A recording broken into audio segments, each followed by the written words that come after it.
Hello and welcome. मैं हूं आपके साथ अपूर्वा सिंह। तो खेल चाहे कोई भी हो, हम देंगे आपको पूरी अपडेट हमारे शो स्पोर्ट्स फाइल में।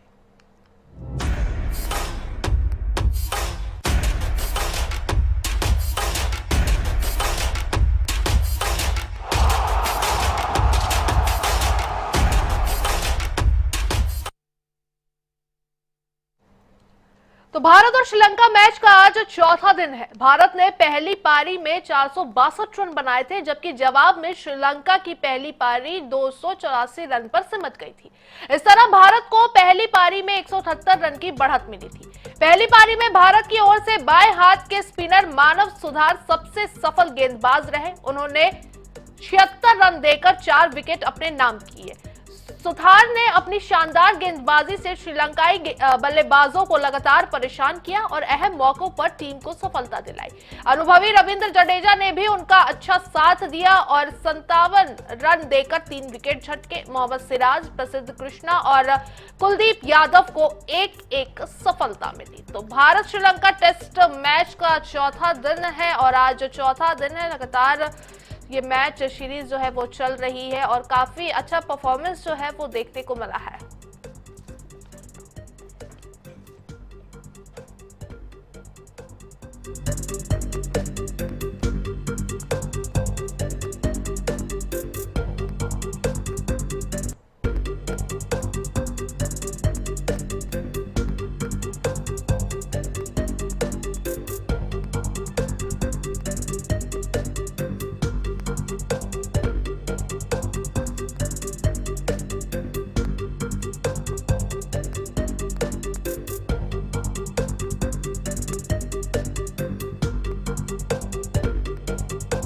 तो भारतीय क्रिकेट टीम ने आपको बता दें कि गॉल में श्रीलंका के खिलाफ खेले जा रहे पहले टेस्ट मैच में अपनी पकड़ मजबूत कर ली है। टीम इंडिया के बल्लेबाजों और फिर गेंदबाजों ने श्रीलंका को परेशान किया है।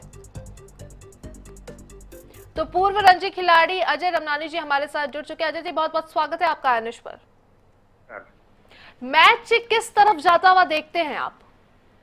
देखिए, अब तो लगभग 99% इंडिया के फेवर में ही है। भारत के जीतने के चांसेस बहुत ज्यादा हैं, क्योंकि देखिए जिस तरीके से विकेट खेल रहा है तो इसमें श्रीलंका को टिक पाना बहुत ही मुश्किल होगा आखिरी की इनिंग में। और अब तो मुझे लगता है कि मौसम ही बचा सकता है श्रीलंका को, नहीं तो भारत की जीत निश्चित लग रही है। बिल्कुल। अजय जी, आपसे ये भी जानेंगे कि देवदत्त पड्डीकल के रूप में भारत को नंबर 3 मिल चुका है क्या?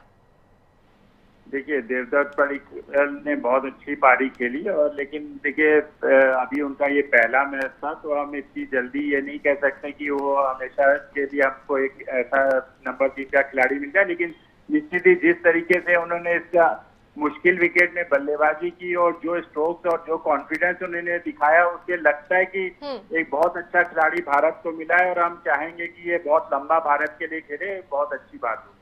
स्पिनर्स का रोल, अगर स्पिनर्स की रोल की अगर बात करें तो स्पिनर्स का रोल आगे जाकर कितना अहम होने वाला है इस दौर? देखिए, मानव सुथार जिस तरीके की बॉलिंग करते हैं, जो फ्लाइटेड डिलीवरी सीखते हैं, जो डिसीविंग बॉलिंग उनकी है, उस तरीके का ही ये विकेट है। गाल का विकेट उसी तरीके का है, उसी तरीके के बॉलर चाहिए। उसके बाद रविंद्र जडेजा जैसे एक्सपीरियंस स्पिनर है, कुलदीप यादव जैसे स्पिनर है। तो देखिए तीनों ही स्पिनर हमारे बहुत ही शानदार हैं और तीनों के हिसाब से ही ये विकेट है। तो श्रीलंका को बहुत मुश्किल होगी ये तीनों को का पूरे सारे ओवर से आज का दिन निकालना और फिर कल का दिन पूरा निकालना। तो मुझे लगता है कि कुछ ऐसा एकदम ही अप्रत्याशित कुछ अगर नहीं होता है तो निश्चित ही भारत के तीनों स्पिनर भारत को ये टेस्ट मैच में जीत दिला देंगे। बिल्कुल, बहुत बहुत शुक्रिया अजय जी आपका हमारे साथ जुड़ने के लिए और तमाम बातचीत करने के लिए।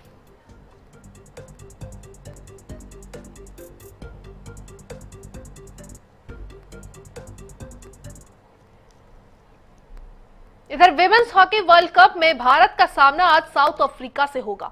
टीम इंडिया ने पहले मुकाबले में मजबूत चीन के खिलाफ 2-2 से ड्रॉ खेला था।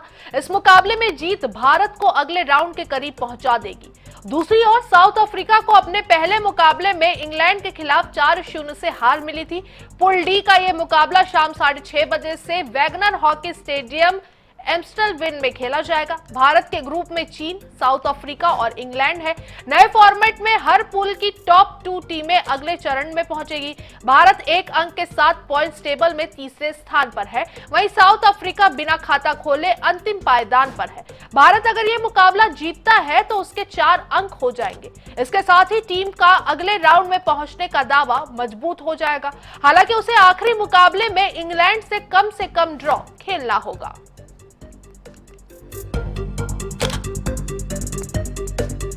तो भारतीय महिला टीम आज साउथ अफ्रीका से भिड़ेगी। पिछला मैच 3 से ड्रॉ खेला था। हॉकी वर्ल्ड कप है ये और भारतीय महिला टीम जो है आज साउथ अफ्रीका से भिड़ती हुई नजर आएगी।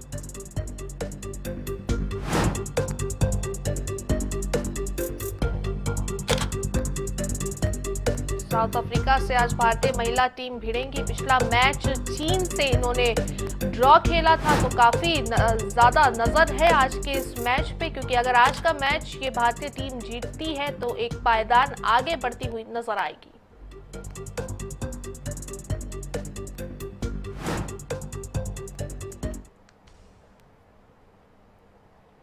भारतीय team men's hockey world cup में इंग्लैंड के खिलाफ 4-2 से हार गई है। सोमवार को एम्स्टलविन के वैगनर स्टेडियम में भारत हाफ टाइम तक 2-1 से आगे था, लेकिन दूसरे हाफ में इंग्लैंड ने 3 गोल कर मैच पलट दिया। इस हार के साथ वर्ल्ड कप में इंग्लैंड के खिलाफ भारत की जीत का इंतजार 32 साल का हो गया है। उसने आखिरी बार 1994 में इंग्लैंड को हराया था। इंडिया का अगला मैच 19 अगस्त को पाकिस्तान से होगा। भारत ने तेज शुरुआत की, उसे 6 मिनट में गोल का मौका मिला, लेकिन जर्मनप्रीत सिंह का शॉट गोल पोस्ट के बाहर चला गया। 14वें मिनट में निकोलस बंड्राक पेनल्टी कॉर्नर पर गोल करके इंग्लैंड को 1-0 से आगे कर दिया। उनका शॉट इतना तेज था कि भारतीय गोलकीपर मोहित रिएक्ट तक नहीं कर सके। शुरुआती 15 मिनट में पिछड़ने के बाद भारतीय कप्तान हरमनप्रीत ने 17वें मिनट पर मिले पेनल्टी कॉर्नर पर गोल किया। 24वें मिनट में हार्दिक और अभिषेक ने शानदार मूव बनाया। इस पर दिलप्रीत सिंह ने फील्ड गोल करके भारत को 2-1 से आगे कर दिया। हाफ टाइम तक यही स्कोर रहा। 39वें मिनट में स्टुअर्ट रश्मेयर ने शानदार फ्लिक से डिफ्लेक्ट कर गोल कर दिया। यहां इंग्लैंड ने स्कोर 2-2 से बराबर कर दिया। 44वें मिनट में रश्मेयर ने गेंद हेनरी क्राफ्ट के पास पहुंचाई। क्राफ्ट ने जोरदार हिट लगाकर गोल पोस्ट के निचले कोने में पहुंचा दिया। यहां इंग्लैंड 3-1 से आगे हो गया। 91वें मिनट में गोल का मौका मिला, लेकिन अभिषेक का शॉट गोल पोस्ट के बेहद करीब से बाहर निकल गया। 54वें मिनट में बंडुराक ने इंग्लैंड को पेनल्टी कॉर्नर दिलाया। उन्होंने सुमित के पैर पर गेंद मारी। इस मौके पर बंडुराक ने गोल किया। उन्होंने पेनल्टी पर दूसरा गोल किया।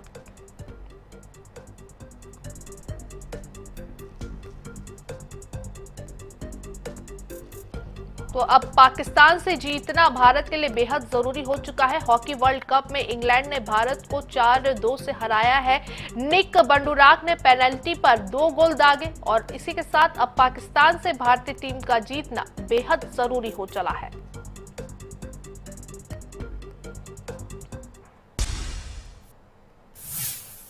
इधर विश्व बैडमिंटन चैंपियनशिप के राउंड ऑफ 74 में सोमवार को भारतीय शूटर आयुष शेट्टी ने चीन के विश्व नंबर 1 और मौजूदा विश्व चैंपियन शी यूकी को हराकर बड़ा उलटफेर किया। आयुष ने राउंड ऑफ 74 के मुकाबले में शी यूको को 21-14, 13-21, 21-19 से हराकर उन्हें पहले ही राउंड में बाहर कर दिया। भारतीय खिलाड़ी ने शुरुआत से ही मैच पर पकड़ बना ली। उन्होंने नेट पर अटैक किया, शटल को तेजी से खेला और अपने स्मैश से कोर्ट की गहराई तक शॉट मारकर पहला गेम 21-14 से जीता। वहीं 2 बार की ओलंपिक मेडलिस्ट पीवी सिंधु ने पहले दिन सोफिया नोबल को 21-7, 21-11 से हराया। मुकाबला सिर्फ 29 मिनट चला। सिंधु अब कनाडा की वेन्यू झांग के खिलाफ खेलेंगी। भारत के लिए डबल्स में हरिहरन अस्माकुरन, एमआर अर्जुन, त्रिशा जॉली, गायत्री गोपीचंद और कवि प्रिया सेल्वम सिमरन सिंधी की जोड़ियों ने भी जीत दर्ज कर अगले राउंड में जगह बनाई।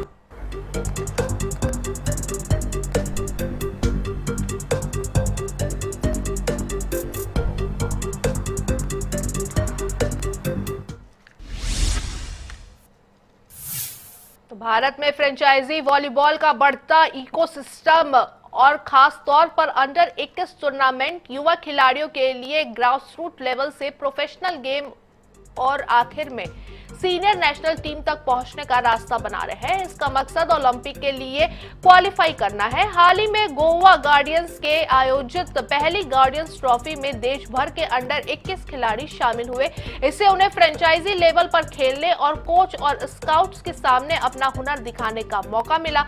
गोवा गार्डियंस के कोच वायरल शाह का मानना है कि भारत को लंबे समय तक मजबूत बनाने के लिए युवाओं पर लगातार निवेश करना जरूरी है। तो मिशन ओलंपिक्स है ये और भारतीय वॉलीबॉल को मजबूत बनाने के लिए ये पहल की गई है।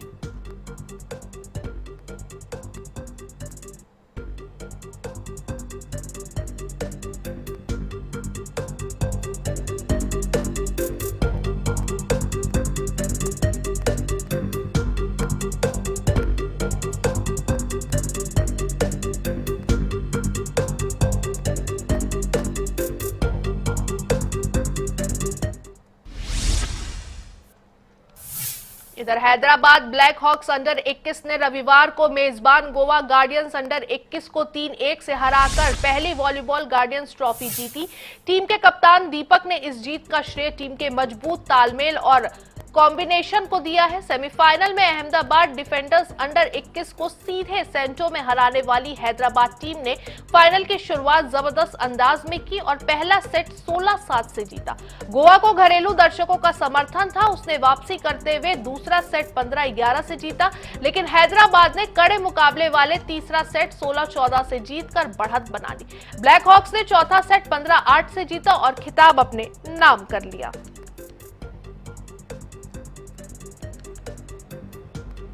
तो हैदराबाद ब्लैक हॉक्स ने पहली गार्डियंस ट्रॉफी जीती है। हैदराबाद ब्लैक हॉक्स ने पहली गार्डियंस ट्रॉफी अपने नाम की है।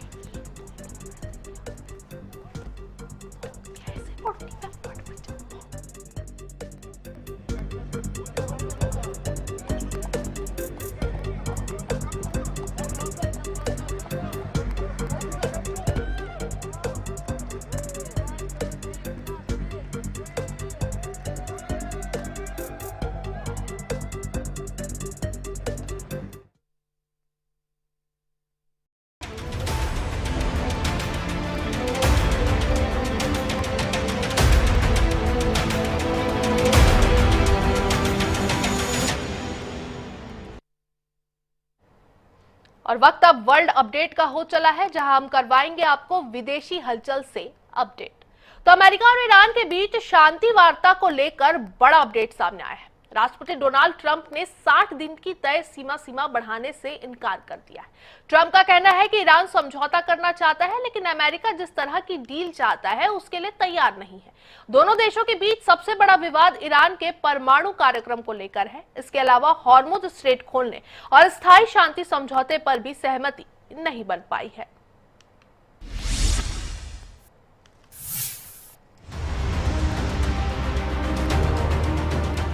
साठ दिन की शांति वार्ता की डेडलाइन खत्म। ट्रंप ने समय सीमा बढ़ाने से किया इनकार। ट्रंप ईरान समझौता करना चाहता है। अमेरिका की मांग, ईरान का परमाणु कार्यक्रम खत्म हो। ईरान परमाणु कार्यक्रम शांतिपूर्ण उद्देश्यों के लिए। हॉर्मुज स्ट्रेट खोलने पर अब भी मतभेद। स्थायी शांति समझौते पर सहमति नहीं। 17 जून को हुआ था 60 दिन का MOU। कई हफ्तों से बातचीत में नहीं हुई प्रगति। अमेरिकी राष्ट्रपति डोनाल्ड ट्रंप ने ईरान के साथ शांति वार्ता के लिए तय 60 दिन की समय सीमा बढ़ाने से इनकार कर दिया है। सोमवार को ये डेडलाइन खत्म हो गई। ट्रंप ने कहा, ईरान समझौता करना चाहता है, लेकिन वो उस तरह की डील के लिए तैयार नहीं है जिसे अमेरिका जरूरी मानता है। ओवल ऑफिस में पत्रकारों से बातचीत में ट्रंप ने कहा, वे समझौता करना चाहते हैं, लेकिन वे उस तरह का समझौता नहीं करने जा रहे जिसे मैं जरूरी मानता हूँ। अमेरिका की प्रमुख मांग ईरान के परमाणु कार्यक्रम को खत्म करना है। वहीं ईरान अपने परमाणु कार्यक्रम को शांतिपूर्ण ऊर्जा के लिए जारी रखने की बात कह रहा है। यही दोनों देशों के बीच सबसे बड़ा विवाद बना हुआ है। अमेरिका और ईरान के बीच 17 जून को एक समझौता ज्ञापन हुआ। इसके तहत दोनों देशों के बीच बातचीत के लिए 60 दिन का समय तय किया गया था। इस अवधि में कई अहम मुद्दों पर समाधान निकालने की कोशिश की जानी थी, लेकिन 60 दिन पूरे होने के बाद भी प्रमुख मुद्दों पर सहमति नहीं बन पाई। हॉर्मुज स्ट्रेट खोलने, ईरान के परमाणु कार्यक्रम और स्थायी शांति समझौते को लेकर दोनों देशों की स्थिति अलग अलग बनी हुई है। MOU में बातचीत की अवधि बढ़ाने का विकल्प था, लेकिन कई हफ्तों से वार्ता आगे नहीं बढ़ी। International desk, INS 24/7।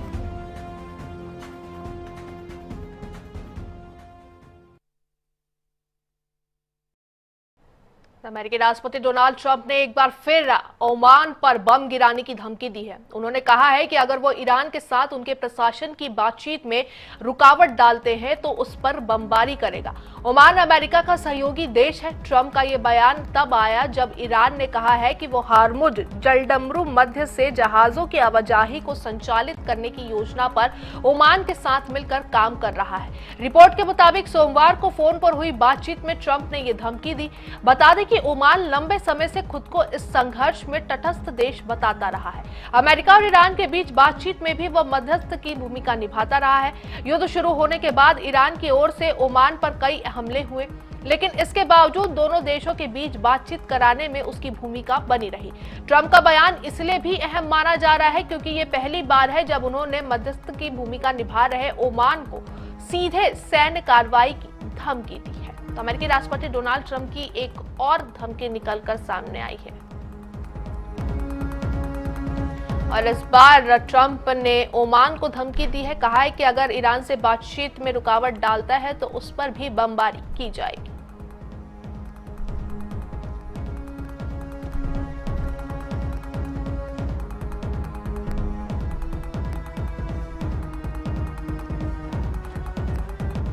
अमेरिकी राष्ट्रपति डोनाल्ड ट्रंप की ओमान को धमकी है। कहा अगर वो ईरान से बातचीत में रुकावट डालेंगे तो फिर हम हमला करेंगे। बमबारी की धमकी दी है ट्रंप ने।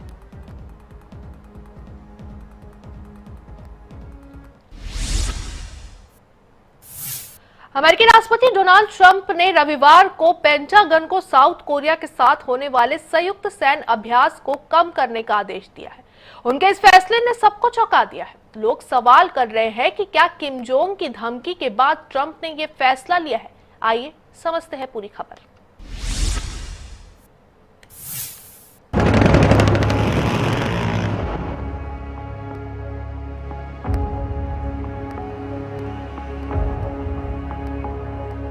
किम जोंग की धमकी के बाद बदले ट्रंप के सुर।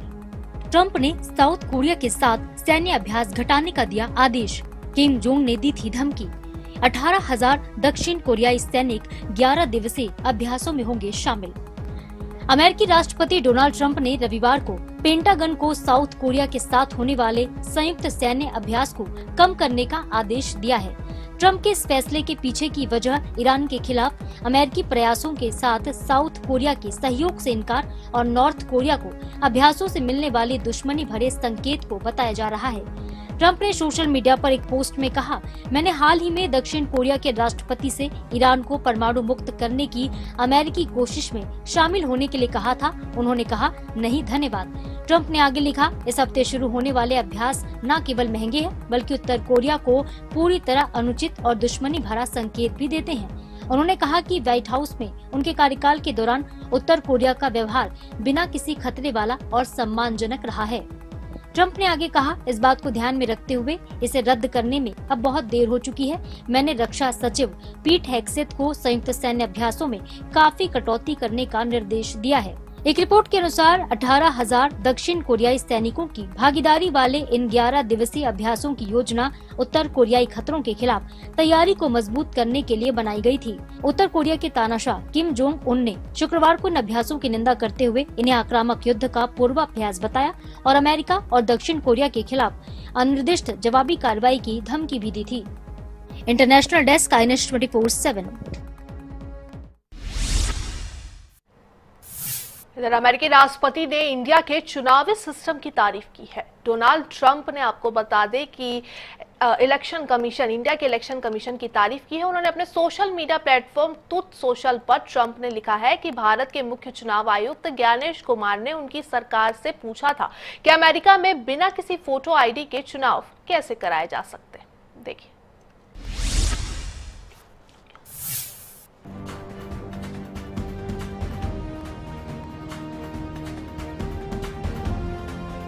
अमेरिकी राष्ट्रपति डोनाल्ड ट्रंप ने भारत की चुनावी व्यवस्था की तारीफ करते हुए अमेरिका में वोटिंग नियमों को और सख्त करने की वकालत की।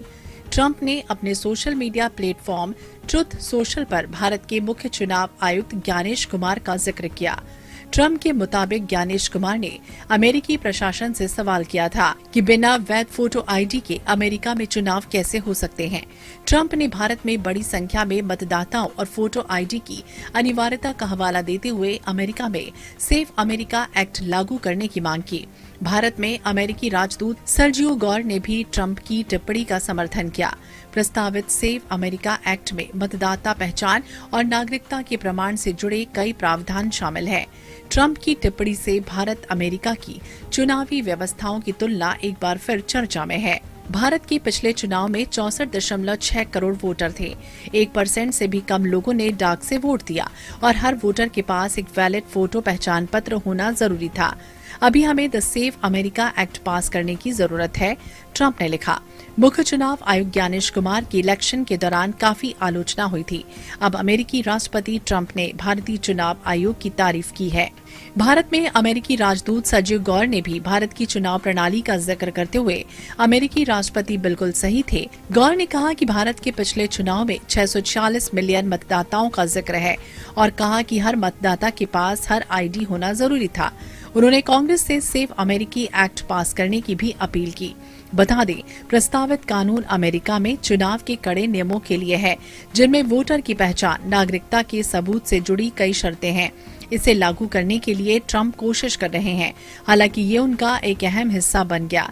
ट्रंप की हालिया टिप्पणियों से अमेरिका और भारत की चुनावी प्रक्रियाओं की तुलना करने की उनकी कोशिशें भी जाहिर हो रही हैं। Bureau report, international desk.